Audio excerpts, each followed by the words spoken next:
के पुण्यार्जक हैं गुरु भक्त परिवार श्री वीरेंद्र कुमार जैन, पुत्र आनंद कुमार जैन, निर्मल कुमार जैन, पौत्र वेदांत जैन, 4/142, बालूगंज, आगरा, उत्तर प्रदेश।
सर्वपावपनाशनो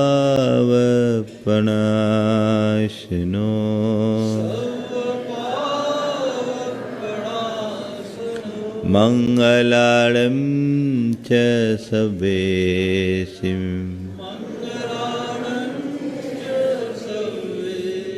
पढ़मं होय मंगलम।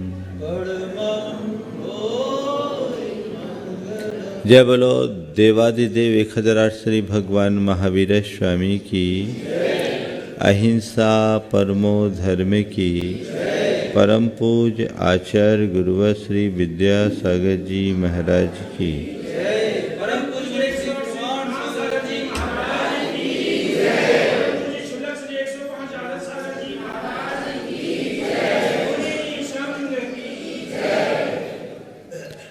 एक बार किसी जिज्ञासु सेठ ने एक संत के पास पहुंचकर एक सवाल किया कि जीवन में धन दौलत की उपयोगिता समझ में आती है,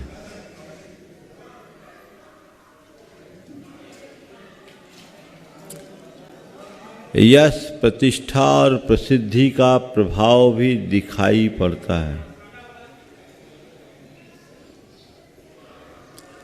शरीर के स्वास्थ्य की उपयोगिता भी दिखती है, दौलत, शोहरत और सेहत, इन तीनों का लाभ और उपयोग हमें अपने जीवन में दिखाई पड़ता है, लेकिन धर्म की कोई प्रत्यक्ष उपयोगिता दिखाई नहीं पड़ती। फिर भी आप लोग सबसे ज़्यादा धर्म करने की दुहाई क्यों देते हैं? धर्म हमारे जीवन में कहाँ काम में आता है? धर्म का उपयोग दिखाई कहाँ पड़ता है? सेठ का प्रश्न सुन संत मुस्कुराए और उन्होंने सेठ से कहा, ये बता, ये मकान तुम्हें दिख रहा है? बोला दिख रहा है। संपूर्ण मकान तुम्हें दिख रहा है? बोले हाँ दिख रहा है। जितना मकान दिखाई पड़ रहा है मकान उतना ही? बोले हाँ मैं देख रहा हूं, पूरे मकान को देख रहा हूं। संत ने कहा ये बताओ इसकी नींव किधर है? नींव किधर है? नींव तो दिखाई नहीं पड़ रही। संत ने कहा आप बताओ यदि इसकी नींव हटा दे तो क्या मकान दिखाई पड़ेगा? बोले कुछ नहीं, सब धराशायी हो जाएगा। संत ने जिज्ञासु सेठ को संबोधते हुए कहा कि ध्यान रखो, जैसे मकान का एक एक कक्ष दिखाई पड़ता है, मकान का आकर्षक एलिवेशन दिखाई पड़ता है, उसके सुंदर फर्नीचर दिखाई पड़ते, सब चीज़ें दिखाई पड़ती, नींव दिखाई नहीं पड़ती, पर नींव मकान की मूल है। इसी तरह जीवन में धर्म का प्रत्यक्ष प्रभाव दिखाई नहीं पड़ता, पर धर्म जीवन का मूल है। धर्म के अभाव में सब कुछ नष्ट भ्रष्ट हो जाएगा। जो भूमिका किसी मकान के लिए नींव की है, वही भूमिका जीवन के लिए धर्म की है। आज हम बात उसकी ही करने जा रहे हैं।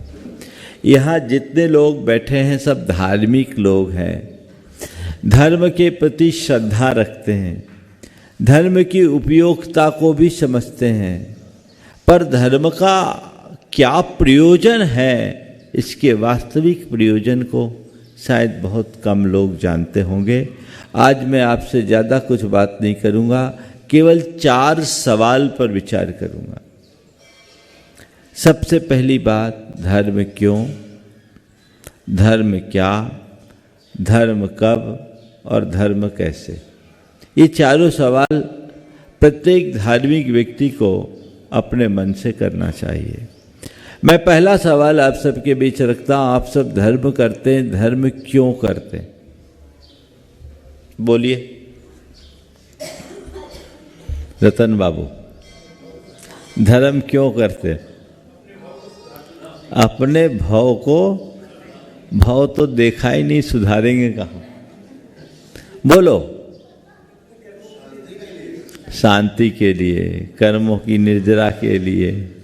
हम लोगों से बहुत सारी चीजें आप लोगों ने सुन रखी है, पर मेरे देखे धर्म के 4 प्रयोजन मुझे दिखाई पड़ते हैं। सबसे पहला प्रयोजन परंपरागत संस्कार से प्रेरित होकर। माँ बाप ने हमें संस्कार दिए, परंपरा से हमें संस्कार मिले कि धर्म अच्छी चीज है, धर्म से जीवन का कल्याण होता है, इसलिए हमें धर्म करना है। ये प्रयोजन बहुत लोगों का है, मैं इसे बुरा नहीं मानता, पर अधूरा जरूर मानता हूं। दूसरा प्रयोजन है, धर्म करेंगे तो कुछ पुण्य मिलेगा, धर्म करेंगे कुछ पुण्य मिलेगा। पुण्य के लोभ में सद्गति पाने की प्रबल इच्छा से लोग धर्म करते हैं, पर धर्म करते करते कितना पुण्य जोड़ा आज तक कभी देखा? तीसरा दृष्टिकोण है, धर्म करेंगे तो हमारी विपत्तियां, मुश्किलें, मुसीबतें टल जाएगी, जो हम लोगों को बचपन में सिखाया जाता है। धर्म करो सब काम बन जाएंगे। जब हम स्कूल में पढ़ते थे तो जिस दिन रिजल्ट खुलना होता था कहते थे पहले मंदिर जाओ। ये हम लोगों को बताया जाता है, ये धर्म के साथ जुड़ी हुई श्रद्धा का एक रूप है। मैं इन तीनों प्रयोजनों को अधूरा मानता हूं, ये सही नहीं, पर्याप्त नहीं है। धर्म का चौथा और जो उसका असली प्रयोजन है वो ये है कि धर्म करेंगे तो मेरा जीवन संवरेगा। ये प्रत्यक्ष लाभ। भाव सुधरेगा, पुण्य मिलेगा, आत्मा का कल्याण होगा, मोक्ष मिलेगा, ये किसने देखा? अगर तुम्हारा जीवन संवरा है तभी पुण्य मिलेगा, तभी भाव सुधरेगा, तभी मोक्ष मिलेगा। जीवन ही नहीं संवरा तो क्या होगा? जीवन जब से होश संभाला तब से धर्म करते आ रहे हो। जीवन में कितना बदलाव, जीवन को सुधारने और संवारने की कितनी चेष्टा। बहुत लोग धर्म करते हैं, लेकिन धर्म का जो लाभ दिखना चाहिए वो नहीं दिख पाता। मेरे जीवन में धर्म का लाभ घटित होना चाहिए, धर्म का प्रभाव परिलक्षित होना चाहिए, तब कहीं जाकर धर्म की कोई सार्थकता होगी। मैं समेत शिखर जी में था, एक परिवार आया, एक महानगर से आया था, उनके साथ उनका बेटा भी था। बेटा बाहर से पढ़कर आया था। माँ बाप धार्मिक थे, उनने कहा महाराज बेटे से कहो थोड़ा धर्म करे। मैं उसकी तरफ मुखातिब हुआ तो उसने कहा महाराज जी यदि धर्म का वही स्वरूप है जो मेरे मम्मी पापा करते हैं तो मुझे ऐसे धर्म से एलर्जी है। धर्म का वही स्वरूप है जो मेरे मम्मी पापा करते हैं तो मुझे ऐसे धर्म से एलर्जी। मैंने कहा क्या मामला? बोला महाराज जी मेरे मम्मी पापा सुबह 5 बजे रोज मंदिर जाते हैं, 10 बजे लौट कर आते हैं और झगड़ते हुए जाते हैं, झगड़ते हुए आते हैं, झगड़ते हुए जाते हैं और झगड़ते हुए आते हैं। मैंने उसके कहा कि देखो तुम्हारा अनुभव गलत है, लेकिन इसमें दोषी धर्म नहीं, दोष उनकी प्रवृत्ति का है, उनकी समझ का है। धर्म केवल धार्मिक क्रियाओं का नाम नहीं है, धर्म हमारे जीवन के रूपांतरण का विज्ञान है। अपने भीतर बदलाव हमारा लक्ष्य होना चाहिए। मैंने जन्म से लेकर अब तक धर्म किया, धर्म से अपने भीतर क्या परिवर्तन घटित किया, सबसे महत्वपूर्ण यह है मैंने अपनी वृत्ति और प्रवृत्ति को कितना सुधारा, मैंने अपने आदतों और स्वभाव में कितना बदलाव लाया। महत्वपूर्ण वो है, वो दृष्टिकोण जिसके अंतरंग में प्रकट हो जाता है, उसके जीवन का काया पलट हो जाता है। हमें परंपरागत संस्कार मिले धर्म करने के, ये हमारे बड़े सौभाग्य का सूचक है। यदि किसी अधर्मी के घर पैदा हुए होते तो ये नहीं लगता। तो ये तो हमको मिल गया है, हमारा बैकग्राउंड में है, लेकिन इसकी सार्थकता कब है? जिसके लिए हम धर्म करते हैं वो प्रयोजन हमारे सामने हो, तब तो धर्म करने का कोई लाभ है। और वो प्रयोजन हमारे हाथ से निकल गया तो धर्म का क्या मतलब? पूरा जीवन धर्म करते करते बिता दिए, उतना ही गुस्सा, उतना ही लालच, उतना ही अभिमान, उतनी ही ईर्ष्या, उतने ही काम क्रोध मोह लोभ में फंसे हो तो क्या कर रहे हो? क्या पाया? उसी दुनियादारी, उसी पाप प्रसंगों में यदि चित्त को उलझा कर रखोगे तो हासिल क्या होगा? तय हमें ये करना है कि जो मैं धर्म कर रहा हूं वो उसके सही प्रयोजन को लक्ष्य रखकर कर पा रहा हूं या नहीं। मुझे अपने आप को बदलना, ये लक्ष्य बनाइए। अपने जीवन को सुंदर बनाना, ये ध्येय बनाइए। अपने जीवन को संवारना है, ये संकल्प लीजिए। अपने जीवन को सुधारना है, ये प्रयत्न कीजिए, तो जीवन में कुछ आनंद घटित होगा। तो धर्म क्यों? मैं मानूं आप लोग सब चौथे प्रयोजन से धर्म करने वाले हैं, हाँ? यही मानता हूं। मेरे सामने हमेशा वह चौथा प्रयोजन होना चाहिए, क्योंकि मुझे एक अवसर मिला है, मुझे एक मौका मिला है, उस मौके का मुझे पूरा फायदा उठाना है। मनुष्य जब तक अपने स्वभावगत दुर्बलताओं को दूर नहीं करता, जीवन का मजा भी नहीं ले पाता। एक धर्मी जीवन का जितना अच्छा आनंद ले सकता है, एक अधर्मी नहीं ले सकता। धर्म की सबसे बड़ी उपयोगिता यह है कि धर्म हमारे भाव और स्वभाव में, हमारी प्रवृत्तियों और आदतों में अंकुश लगाने की बात करता है। मैंने उस युवक से बोला, ये बताओ तुम अपने निगेटिव इमोशंस पर कंट्रोल करना चाहते हो कि नहीं? बोले चाहता हूँ। तुम अपने बैड हैबिट्स को रोकना चाहते हो कि नहीं? बोले रोकना चाहता हूँ। बोले इसी का नाम तो धर्म है। उसने कहा महाराज धर्म का यदि ऐसा कोई रूप है तो मुझे उसके प्रति थोड़ा इंटरेस्ट है, मैं जानना चाहूंगा। तो जिससे अपने स्वभाव में बदलाव लाया जा सके, जिससे अपने जीवन को परिवर्तित किया जा सके, वो धर्म हमारे सामने होना चाहिए और उसी प्रयोजन से प्रेरित होकर धर्म करना चाहिए। अब दूसरे सवाल पर आ जाता हूं। मैं थोड़ी देर में अपनी बात पूरी करूंगा। ये बात बिल्कुल बेसिक है लेकिन बहुत ज़रूरी है। हम लोग पूरा जीवन व्यतीत कर देते हैं लेकिन मूल चीज़ को ही नहीं पहचान पाते। अब जब धर्म की बात करते, धर्म क्या? वही जो रोज मंदिर में आकर करते हैं। सवेरे से आए, घंटा भर पूजा पाठ किया, हमारा धर्म हो गया। गुरुजनों का समागम पाया, सत्संग कर लिया, हमारा धर्म हो गया। थोड़ा बहुत दान पुण्य कर दिया, हमारा धर्म हो गया। हमने कोई व्रत उपवास कर लिया, हमारा धर्म हो गया। हमने कोई त्याग तप कर दिया, हमारा धर्म हो गया। हमने कोई सेवा परोपकार का कार्य कर लिया, हमारा धर्म हो गया। यही है धर्म।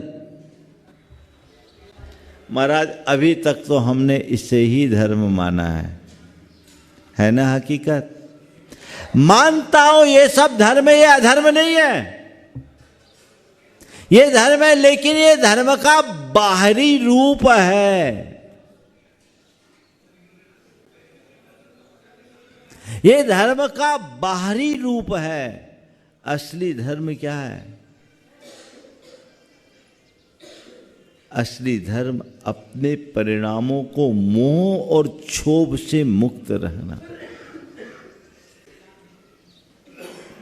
मोह को मिटाना, क्षोभ को मिटाना। क्योंकि मोह हमें मुग्ध करता है और क्षोभ हमें क्षुब्ध करता है। ये जो मुग्ध और क्षुब्ध जीव होंगे वे कभी अपने जीवन में शांति नहीं पा पाएंगे। जिसके लिए ये धार्मिक क्रियाएं कर रहे हैं वो धर्म है। असली धर्म क्या है? राग द्वेष की निवृत्ति, परिणामों का संभाल, परिणामों का सुधार, भावों में विशुद्धि और निर्मलता, उसे हमें अंगीकार करना चाहिए। पूजा पाठ जीवन में एक सकारात्मक प्रेरणा देते हैं। अंदर सकारात्मकता बढ़ती है तो समझना हम धर्म कर रहे हैं, और नकारात्मकता बढ़ रही है तो अभी हम अधर्मी हैं। अपने मन को टटोल कर देखिए क्या करते हैं। धर्म के 3 रूप दिखाई पड़ते हैं। एक रूप है पूजा उपासना का, दूसरा रूप है नैतिकता और प्रामाणिकता का, और तीसरा रूप है आध्यात्मिक जागरण का। पूजा उपासना धर्म का सबसे मुखर रूप है, क्योंकि हमारे देश में सबसे ज़्यादा पूजा उपासना को बल दिया जाता है, और जितने भी धार्मिक प्रवृत्ति के लोग होते हैं वे पूजा उपासना में बढ़ चढ़ करके हिस्सा लेते हैं। निश्चित पूजा उपासना धर्म का सबसे सरल रूप है, लेकिन कब? जब वो अंतःस्पर्शी हो तब। आप लोग पूजा भी तन्मय होकर करते हो और पाप भी तन्मय होकर करते हो।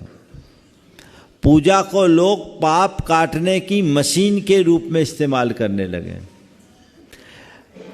दिन भर जितना पाप करना है पाप कर लो, घंटा भर भगवान की पूजा करो, पाप साफ। एक बार एक बच्चे ने कहा, महाराज जी नमोकार मंत्र की महिमा बताते समय बताते एसो पंच नमो यारो सब्बो पाप प्रणाशनो मंगलालम च सव्य सिम परमम हुई मंगलम। बोले महाराज जी इसका फल सही है, सच में नमोकार मंत्र सारे पापों का नाश कर देता है। मैंने कहा अगर अच्छे मन से नमोकार जपोगे तो सारे पापों का नाश होता है। तो बोले महाराज फिर तो पाप करते रहे और नमोकार जपते रहे, जितना पाप करना करो और एक बार नमोकार जपो। मैंने कहा बेटा ऐसी बात नहीं, अगर तू मन से नमोकार जपेगा तो तेरे अंदर पाप का भाव ही नहीं आएगा, और नमोकार जपते हुए भी तू पाप का भाव रख रहा है, इसका मतलब तू मुंह से नमोकार जप रहा है, मन से नहीं जप रहा है। हमने अगर अंतःस्पर्शी भावना से भगवान की पूजा की है तो हमारी पापात्मक प्रवृत्तियां भी कम होनी चाहिए। पाप जो हमारे जीवन को पतित करता है उसके प्रति जागरूकता ही असल धर्म है। कहाँ होता है? उपासना खूब कर रहे, वासना शांत नहीं, तो उपासना कहाँ? व्रत अंगीकार कर रहे हैं पर पापों से विरति नहीं है, त्याग तप संयम का आराधन कर रहे हैं लेकिन मन पर नियंत्रण नहीं है। तो ये रूप उथला रूप है, इस उथले रूप से धर्म का पूर्ण लाभ नहीं मिलेगा। आप पूजा उपासना कीजिए, जीवन में सकारात्मक बदलाव लाकर, आत्मा को ध्येय बनाकर यदि आप ये सब करते हो, जीवन को सुधारने का लक्ष्य बनाकर करते हो, तो इससे एक बहुत बड़ी प्रेरणा प्रकट होती है और वही प्रेरणा जीवन में स्थायी बदलाव लाती है। तो धर्म के स्वरूप को समझिए, इसके साथ नैतिकता और प्रामाणिकता। आजकल लोग पूजा पाठ धार्मिक क्रियाओं में तो बहुत रस लेते हैं, लेकिन उसके बावजूद अनैतिक कार्य कर बैठते हैं, अप्रामाणिक काम कर बैठते हैं, तो क्या होगा? गड़बड़ है ना? वो हमारे जीवन में होनी चाहिए, तब हम एक सच्चे धर्मी कहलाने के अधिकारी हो सकेंगे। हमारे अंदर नैतिकता के प्रति कितना रुझान। पहले जो धार्मिक लोग होते थे कोई भी गलत काम करने का सोचते भी नहीं थे, और आज अच्छा और बुरा कुछ नहीं, काम बनना चाहिए। पूजा पाठ करते समय तो तन में।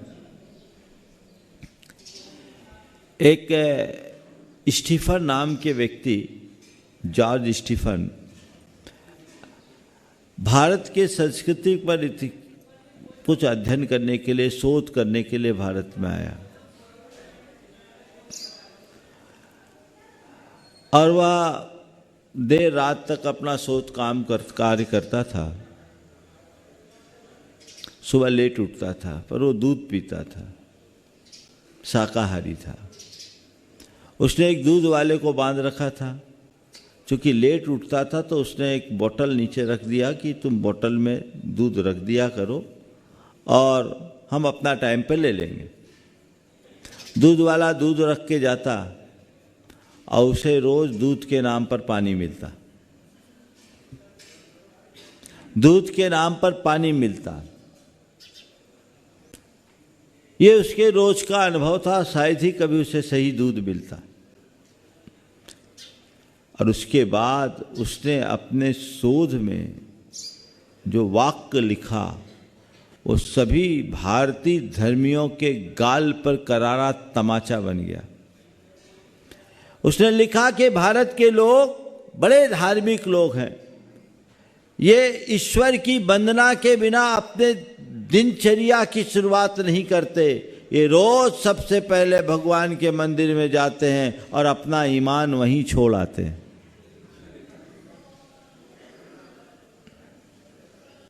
कितना करारा तमाचा है। तुम नैतिकता और प्रामाणिकता के क्षेत्र में कहां हो? छोटी छोटी बातों में लोग 2 रुपये के पीछे अपना ईमान बेच देते हैं।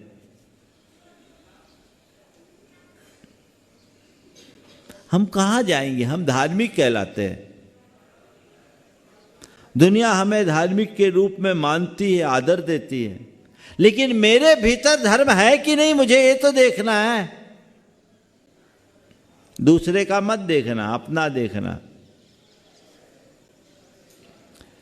अयोध्या प्रसाद गोयली एक बहुत अच्छे साहित्यकार हुए, उन्होंने एक बहुत अच्छी बात लिखी। एक दर्जी था, वो रात में सपने में देखता है कि वो मर गया, उसकी कब्र बना दी गई और उसके कब्र में रंग बिरंगी झंडियाँ हैं। उससे पूछा कि ये रंग बिरंगी झंडियाँ क्यों लगी है?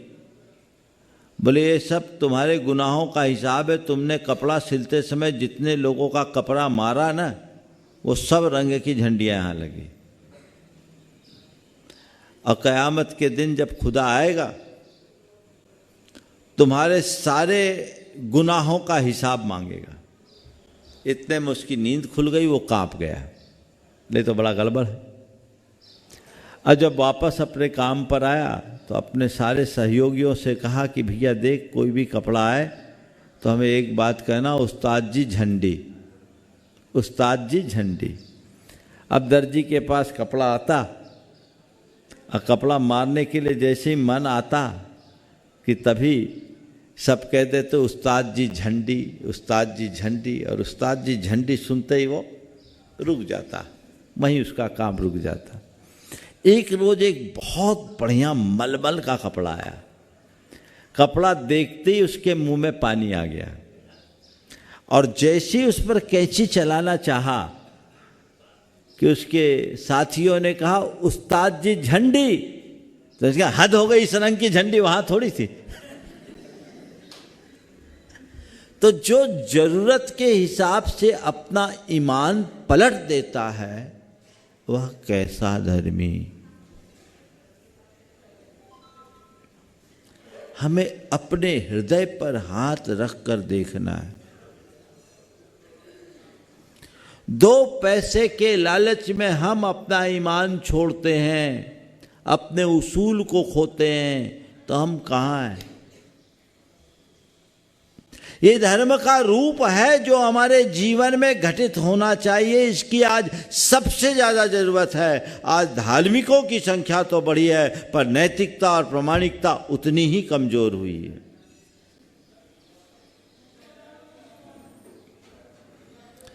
और धर्म का असली रूप है आध्यात्मिक जागरण।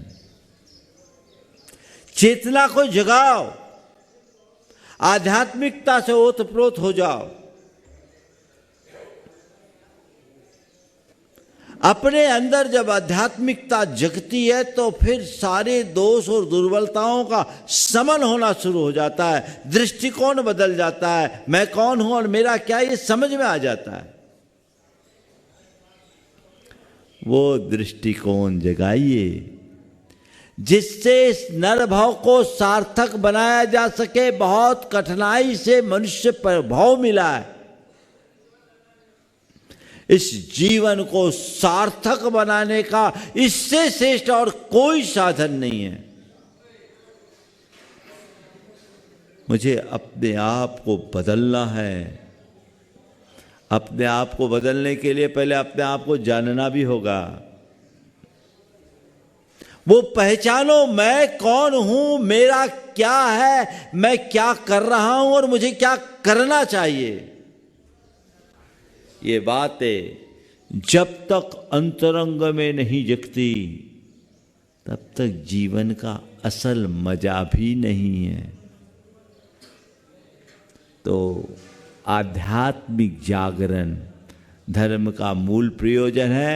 और आध्यात्मिक जागरूकता आ जाएगी तो तुम्हारी पूजा उपासना भी सार्थक होगी और नैतिकता प्रामाणिकता तो अपने आप आ जाएगी। जब तुम्हें समझ में आ जाएगा कि एक धेला लेकर आए नहीं, एक धेला लेकर जाना नहीं है, तो फिर व्यर्थ के पाप करने का भाव ही नहीं आएगा। मनुष्य अपनी मोहासक्ति से प्रेरित होकर पाप प्रपंचों में लिप्त होता है। जिसे आध्यात्मिकता का बोध होता है वो इन सब चीज़ों को महत्व ही नहीं देता। उसे लगता है ये सब खत्म हो जाने वाला है, 4 दिन की जिंदगी, कल क्या होगा कोई पता नहीं। जीवन का कब क्या परिवर्तन हो जाए कहा नहीं जा सकता, ये समझ हर पल होना चाहिए। अब तीसरा सवाल, कब करे? प्राय आज के युवा लोगों से जब धर्म की बात की जाती है तो कहते हैं अभी हमारी एज थोड़ी हुई, और जब बूढ़ों से बोलते बोले अब हमारी उम्र कहाँ बची। जवान कहते अभी हमारी उम्र कहाँ है, और बूढ़े कहते अब हमारी उम्र कहाँ है। दोनों के हाल खराब। भैया जब जागो तभी सवेरा। धर्म की जरूरत बचपन से लेकर 55 तक सबको है, 8 वाले को भी है और 60 पार को भी है। हर पल, क्योंकि ये तुम्हारे जीवन को नियंत्रित करेगा, ये तुम्हारे इमोशंस पर कंट्रोल करने की क्षमता देगा, ये तुम्हें सामर्थ्यवान बनाएगा, ये तुम्हें शक्ति देगा, जीवन के उतार चढ़ाव के मध्य अपना ठहराव बनाए रखने का रास्ता बताएगा। इसलिए मत सोचो कि अभी मेरी उम्र कहाँ है। तुम्हारी उम्र कितनी कौन जानता है, कब किसके साथ क्या हो जाए कुछ कहा नहीं जाता। एक बार एक बात हुई तो एक बच्चे ने कहा बुढ़ापे में देखूंगा। मैंने कहा तू बुढ़ापा देखेगा इसकी गारंटी है? बुढ़ापे में देखूंगा तुम कहते हो मैं मान लिया, पर तू ये सुनिश्चित कर रूप में कह सकता है कि तू बुढ़ापा देखेगा? अगर अपनी मौत से कोई वसर नहीं, सामान 100 वर्ष का, पल की खबर नहीं। कोई खबर नहीं कब क्या हो जाए, किस मोड़ पर कौन सी घटना घट जाए। लोग बस बोलते हैं अभी थोड़ी देर पहले तो मेरी बात हुई थी, अच्छा आदमी था चला गया। कब किसकी बारी आ जाए कहा नहीं जा सकता। इसलिए जब जागो तभी सवेरा। जितना समय है करना शुरू करो, धर्म को आत्मसात करो और उसे हर पल जीने का प्रयास करो। धर्म को अपने जीवन का अंग बना लो, उसे अपने प्रत्येक विचार और व्यवहार में प्रतिबिंबित करो, तो हमारा जीवन धन्य होगा। और धर्म कैसे करे? अंतर मन से करे। धार्मिक क्रियाएं भी ज़्यादातर लोग रूटीन की तरह करते हैं। धर्म को रूटीन मत बनाओ, धर्म इस तरह से करो कि तुम्हारे जीवन की रूटीन बदल जाए। कई लोग हैं रूटीन की तरह धर्म करते हैं, उथले मन से करते हैं, ऊपर ऊपर की क्रियाएं हो जाती है। एक और कभी कभी तो क्या बोल देते पता ही नहीं चलता। एक बार भगवान का निर्वाण कल्याणक हो रहा था, मैं मंदिर जी में था, वहाँ लाडू चढ़ना था, निर्वाण कांड बोलते हैं ना, तो एक अम्मा जी बोल रही थी, वो थोड़ी ऊंची आवाज़ में बोल रही थी, उनकी आवाज़ सबसे ज़्यादा लाउड थी। तो वो बोलते बोलते बोल गई, 2 बलभद्र मुफ्त में गए। पंक्ति क्या है? 2 बलभद्र मुफ्त में गए। वो क्या बोल दे? 2 बलभद्र मुफ्त में गए। तो तुम अगर इस तरह से अर्ध चेतन बन करके पूजा पाठ करोगे तो तुम्हारी पूजा तो यांत्रिक हो गई। आप लोग अपने मन से पूछो, पूजा की शुरुआत करते हो और खत्म हो जाता, पता ही नहीं लगता कि पूजन कब हुई। तो उसका फिर असर कैसे पड़ेगा? जागरूकता और तत्परता के साथ धर्म करो तो जीवन में उसका प्रभाव घटेगा। जो भी क्रियाएं करनी है धर्म संबंधी, उसमें जागरूकता आवश्यक है, तत्परता आवश्यक है, जीवन में बदलाव आएगा। एक बार एक शिष्य ने गुरु से कहा कि महाराज, बरसों हो गया आपके चरणों में रहते रहते, धर्म कर रहा हूं, लेकिन आज तक मेरे ऊपर धर्म का असर क्यों नहीं पड़ा? वर्षों से धर्म करता आ रहा हूं, पर अभी तक मुझ पर धर्म का असर क्यों नहीं? गुरु बहुत पहुंचे हुए थे। बोले तेरे सवाल का उत्तर देता हूं, एक काम कर, थोड़ी मदिरा ला। शिष्यों को समझाने के लिए गुरुओं को कई रास्ते अपनाने पड़ते। शिष्य आज्ञाकारी था, एक लोटा मदिरा लेकर आ गया। मदिरा लेकर आने के बाद गुरु ने शिष्य के आगे वो लोटा बढ़ाया, बोला सुन, इस पूरे लोटे को कुल्ला करके खाली कर, लेकिन ध्यान रखना तुझे केवल कुल्ला करना है, एक बूंद भी हलक से नीचे नहीं उतरनी चाहिए। शिष्य ने वैसा ही किया, पूरा लोटा कुल्ला करके खाली कर दिया। गुरु ने पूछा क्यों, नशा चढ़ा? बोले गुरुदेव नशा कैसे चढ़ेगा? शराब का असर तो तब पड़ेगा जब मैं हलक से नीचे उतारूं, मैंने तो केवल कुल्ला किया है।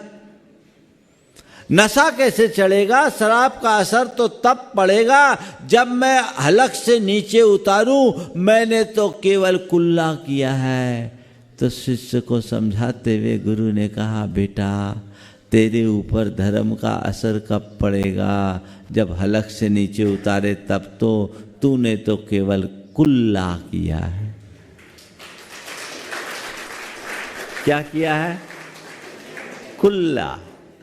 तो देखना ये है कि हम कर क्या रहे हैं, धर्म या धर्म का कुल्ला।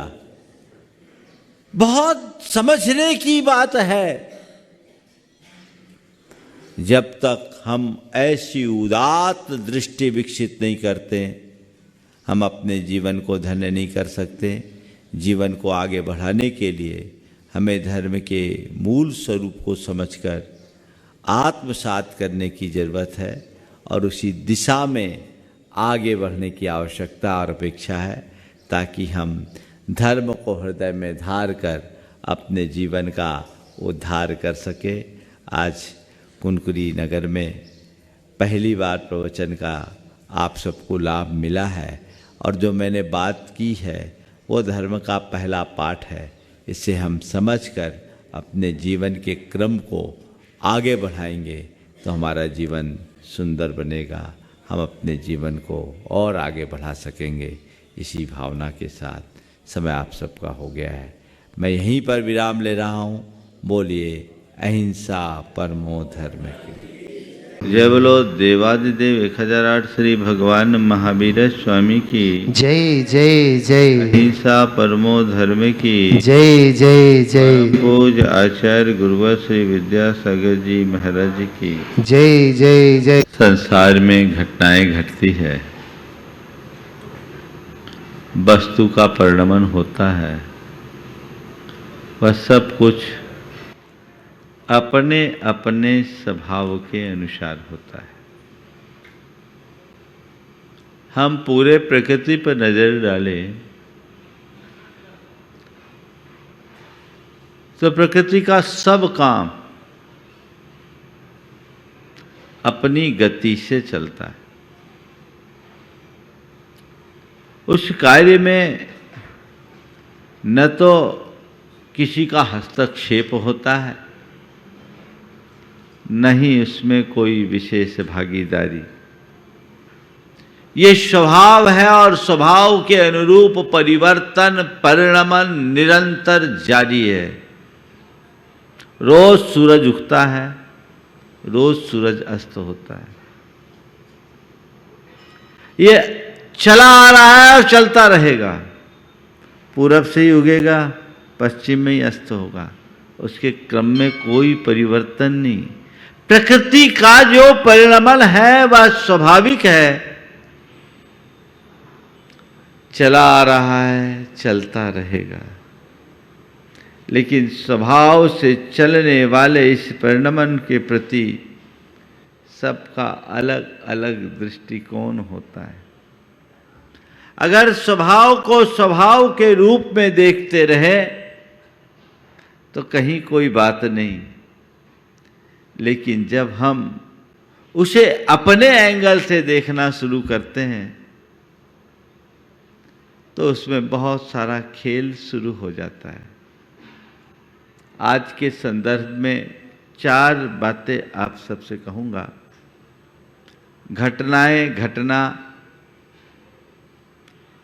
उनसे प्रभावित होना, प्रभावित करना और अप्रभावित रहना।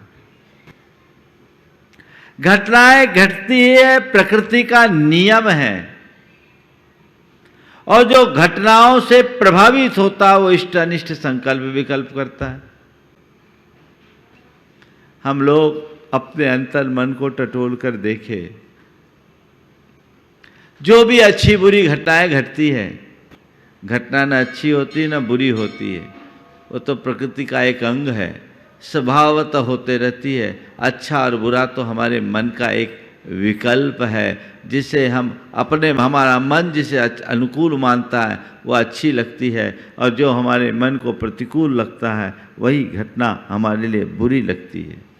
ये सारे संयोग, जितने भी संयोग हमारे साथ जुड़ते हैं, कई बार तो ऐसी स्थिति बन जाती है, कुछ पल पहले तक जो अच्छी लग रही थी वही बाद में बुरी लगने लगती है, और जो बुरी लग रही थी वही अच्छी लगने लगती है। ठंड अधिक है, लोग कांपते हैं, तो कपकपी की अवस्था में धूप में जाओ तो धूप सुहाती है, लेकिन थोड़ी देर तक धूप में तप लो तो वही धूप चुभने लगती है ना।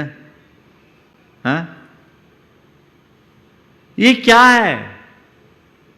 ये हमारे मन की परिणति है। संत कहते हैं जीवन का रस लेना है तो घटनाओं को घटनाओं के भांति देखो, जानो, बस वहीं तक सीमित रहो, उससे प्रभावित मत हो, अप्रभावित रहो। तुम जितना प्रभावित होगे उतने दुखी होगे, और प्रभावित उन घटनाओं को प्रभावित करने की जितनी चेष्टा करोगे उतने व्याकुल होगे। थोड़ा सा अपने चित्त का विश्लेषण करके देखो, तुम्हारी पूरी शक्ति, समय और संसाधन किन बातों में खपते हैं? घटनाओं के घटने में या घटनाओं से प्रभावित होने या प्रभावित करने की चेष्टा में? अगर हमने अपने भीतर ये क्षमता विकसित कर ली कि सब में सहज होकर जीने के आदि और अभ्यासी बन गए, तो हमसे सुखी संसार में कोई नहीं। सच्चे अर्थों में संसार में केवल और केवल वही सुखी है जो साक्षी भाव से जीता है, तटस्थ होकर जीता है।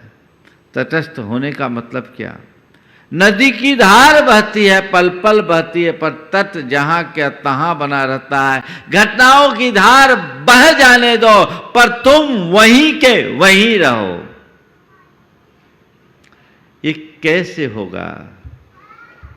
जब वस्तु के स्वरूप को जानोगे। मैं आपसे एक सवाल करता हूं, किसी के पास ऐसी ताकत है कि जो समुद्र में मिठास ले आए? किसी के पास ऐसी सामर्थ्य है जो सोने को सुगंधित कर दे? है इस संसार में कोई ऐसा पराक्रमी जो सूरज को पश्चिम से उगा दे? निसर्ग के नियम को कोई बदल नहीं सकता, ये शाश्वत सत्य है ना? कुछ स्थूल बातों को तो हम स्वीकार लेते हैं। हमें सुबह होने और शाम होने में कोई फर्क नहीं पड़ता, क्योंकि हमें पता है निसर्ग का नियम है, सूर्योदय होगा तो सूर्यास्त होगी, दिन उगा है तो रात होगी। समुद्र का पानी खारा है तो खारा ही है, सोने में तो सुंदरता है लेकिन सुगंध नहीं है तो नहीं है, फिर भी सोना सुंदर है। तुम उसे देख रहे हो, अपना रहे हो, स्वीकार रहे हो। संत कहते हैं ये बात समग्र के साथ जुड़ जाए तो जीवन निहाल हो जाए। सबके साथ ये बात जुड़नी चाहिए कि प्रकृति में जो भी है वो अपनी अपनी परिणति से है।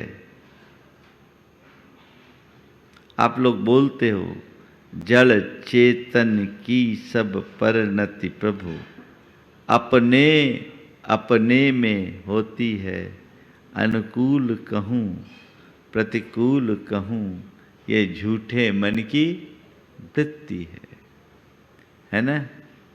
ये किसकी वृत्ति है? झूठे मन की, जो हमारे मन की कल्पना है, जिसका कोई आधार नहीं, जिसका कोई वजूद नहीं, जिसका कोई अस्तित्व नहीं, उसमें हम उलझ करके रहते हैं। जीवन के सत्य को पहचानने वाला ही अपने जीवन का असली आनंद ले पाता है। तो जीवन के सत्य को जानो, जीवन के सत्य को पहचानने का पुरुषार्थ करो, ताकि अपने जीवन के मार्ग को प्रशस्त किया जा सके और जीवन को आगे बढ़ाया जा सके।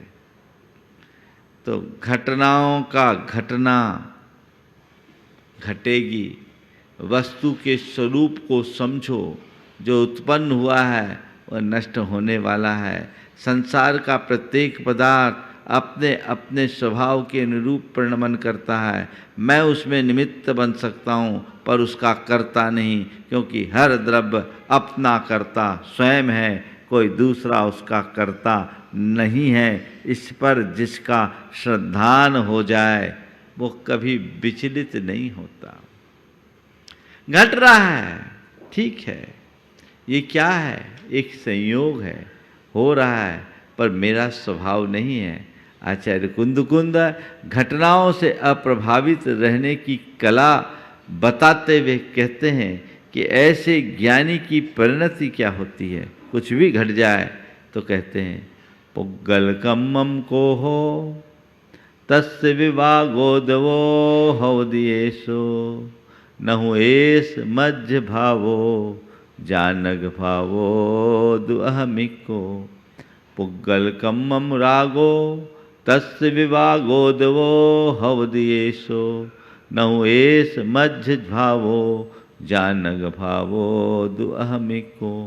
पुग्गल कम्मम मोहो तस्य विवागोदवो हवदियेशो नहु एस मज्ज भावो जानग भावो दुअहमिको। ये जो परिणतियां हैं, ये पुद्गल कर्म की परिणति है। चाहे बाहरी संयोग की बात हो या मेरे भीतर की परिणति की बात हो। इष्ट अनिष्ट जितने भी संयोग मेरे सामने उपस्थित हो रहे हैं, ये भी पुद्गल कर्म का कमाल है, उसकी करामात है। और मेरे हृदय में जो नित्य प्रति संकल्प विकल्प उत्पन्न हो रहे हैं, चाहे वो क्रोध रूप, मान रूप, माया रूप, लोभ रूप, राग रूप, द्वेष रूप, मोह रूप, ये सब भी कर्म के उदय से हैं।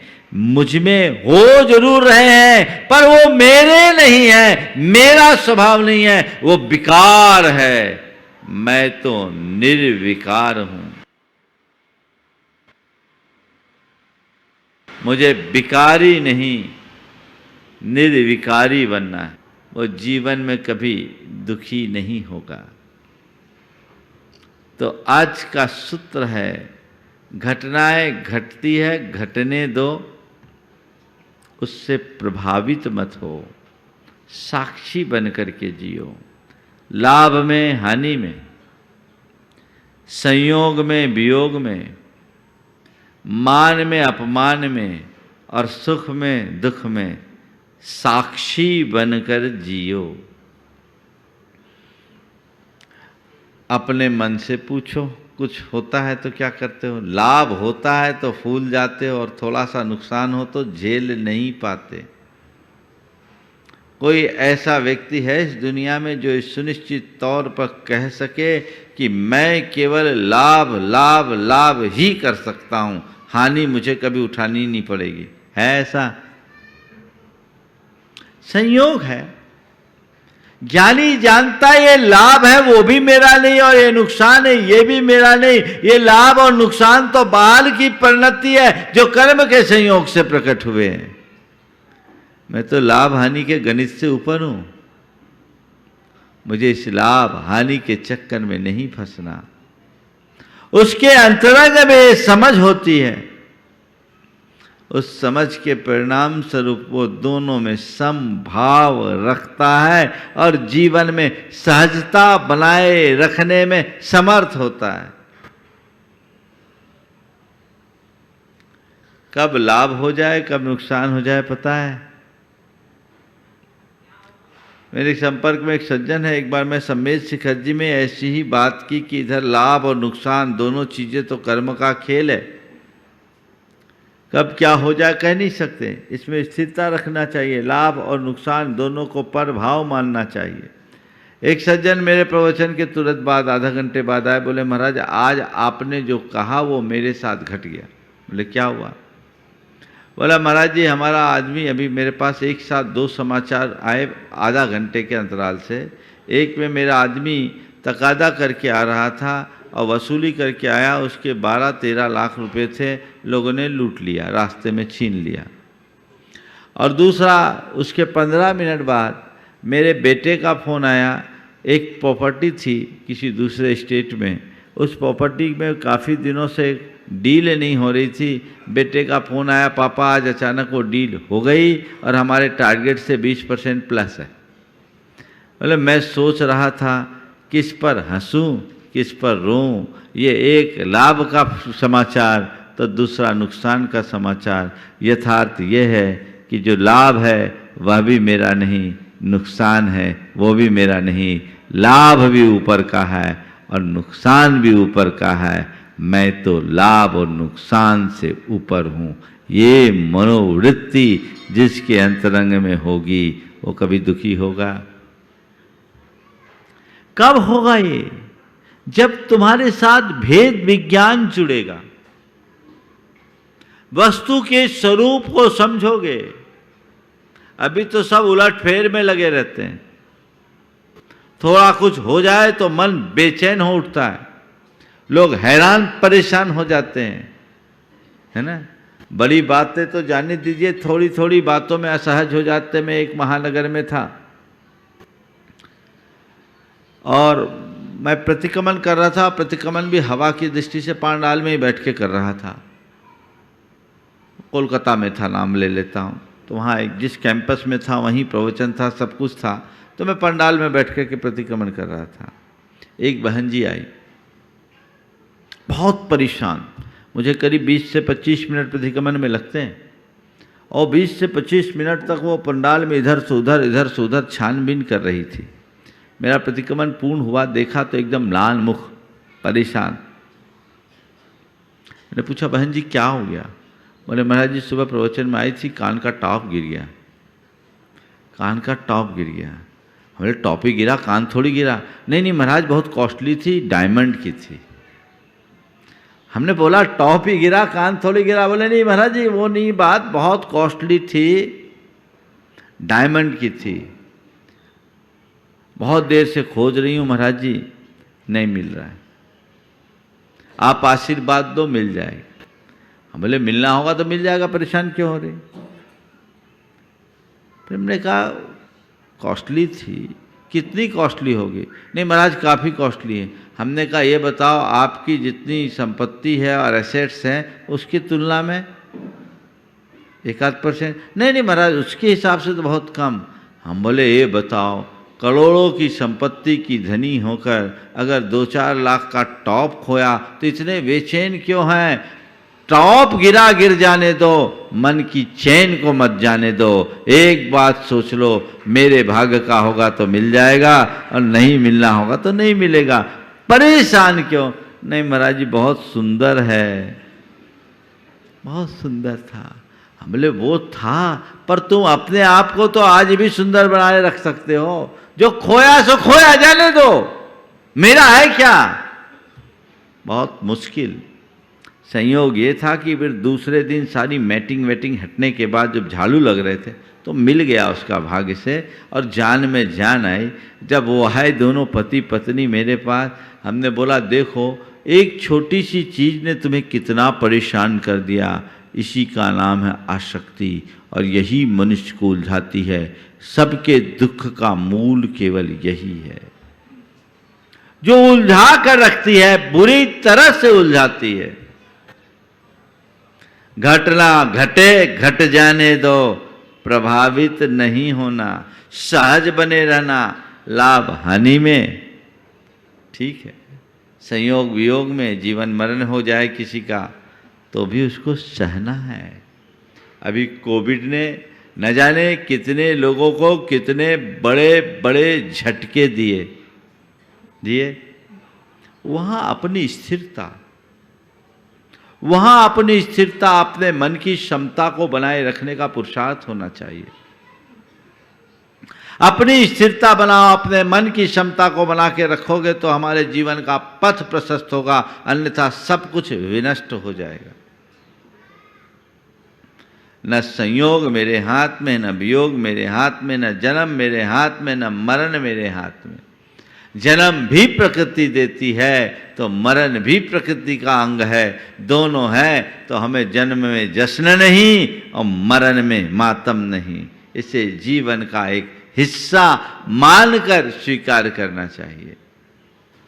जिसके अंतरंग में ऐसा तत्व ज्ञान होता है वो कभी विचलित नहीं होता, और जो इस प्रकार के तत्व ज्ञान से शून्य होते हैं उनमें कभी स्थिरता नहीं होती।